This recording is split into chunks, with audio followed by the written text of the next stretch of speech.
Okay. So House of Franchise is located in 35 Shaw Boulevard, San Antonio, Pasig. So alam nyo na yung physical office kung saan to. Malapit siya sa 1 San Miguel Avenue at Shangri-La Plaza Mall, Star Mall. So alam nyo yan. And open tayo Monday to Sunday. Yan. So, anong pag-uusapan natin? Ba't andito ka ngayon? So, pag-uusapan natin yung trending na negosyo.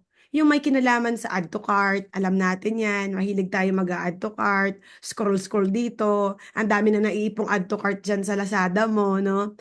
And ito may trending talaga, no? Hindi lang sa Pilipinas, even worldwide. So, dito yung pag-uusapan natin dito, kung paano ka matulungan dito. Alam natin yung retailing, yung dropshipping, yung wholesaling is sobrang nagbo-boom talaga. Alright?